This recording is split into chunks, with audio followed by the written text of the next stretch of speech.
ബീഹാറിൽ നിന്നൊരു വാർത്ത. ഒരു വയസ്സുകാരന്റെ കടിയേറ്റ് ഒരു മൂർഖൻ പാമ്പ് ചത്ത്. കളിക്കുന്നതിനിടയിലാണ് ഒരു വയസ്സുകാരന്റെ കയ്യിൽ മൂർഖൻ പാമ്പ് പെട്ടുപോയത്. വീട്ടുകാരൊക്കെ ഇടപെടുന്നതിന് മുമ്പ് ഈ മൂർഖൻ പാമ്പിനെ ഈ കുഞ്ഞ് കടിച്ചു കൊന്നു. കുട്ടിയുടെ ആരോഗ്യനില തൃപ്തികരമെന്നാണ് ഡോക്ടേഴ്സ് പറയുന്നത്. അജീഷ് ജയകുമാർ വിവരങ്ങളുമായി ഡൽഹിയിൽ നിന്ന് ചേരുന്നു.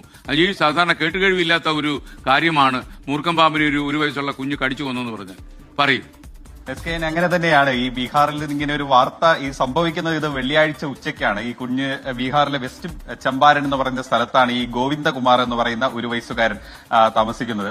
അവിടെ ഈ വീട്ടിൽ കുട്ടി കളിച്ചുകൊണ്ടിരിക്കുകയായിരുന്നു. അതിനിടയിലാണ് വീട്ടിനകത്തേക്ക്, ഒരു കുഞ്ഞു വീടാണ്, വീട്ടിനകത്തേക്ക് ഈ പാമ്പ് ഇഴഞ്ഞു വന്നത്. ഈ സമയം ഈ കുട്ടി എന്തോ കളിപ്പാട്ടമാണെന്ന് കരുതിയിട്ടാണ് ഈ പാമ്പിനെ കൈകൊണ്ടെടുത്തത്. പെട്ടെന്ന് ഈ കയ്യിൽ അത് ചുറ്റിപ്പിടിക്കുകയും ചെയ്തു. 2 അടി നീളമാണ് ഈ മൂർഖനുണ്ടായിരുന്നത്. അപ്പൊ ഈ കുട്ടിയുടെ മുത്തശ്ശി സമീപത്ത് തന്നെ ഉണ്ടായിരുന്നു. പെട്ടെന്ന് ഓടി വരുന്നതിന് മുമ്പ് തന്നെ ഈ കുട്ടി പാമ്പിനെ കടിച്ച് കൊലപ്പെടുത്തുകയാണ്. 2 കഷ്ണമായി പോയെന്നാണ് പറയുന്നത്. ഉടൻ തന്നെ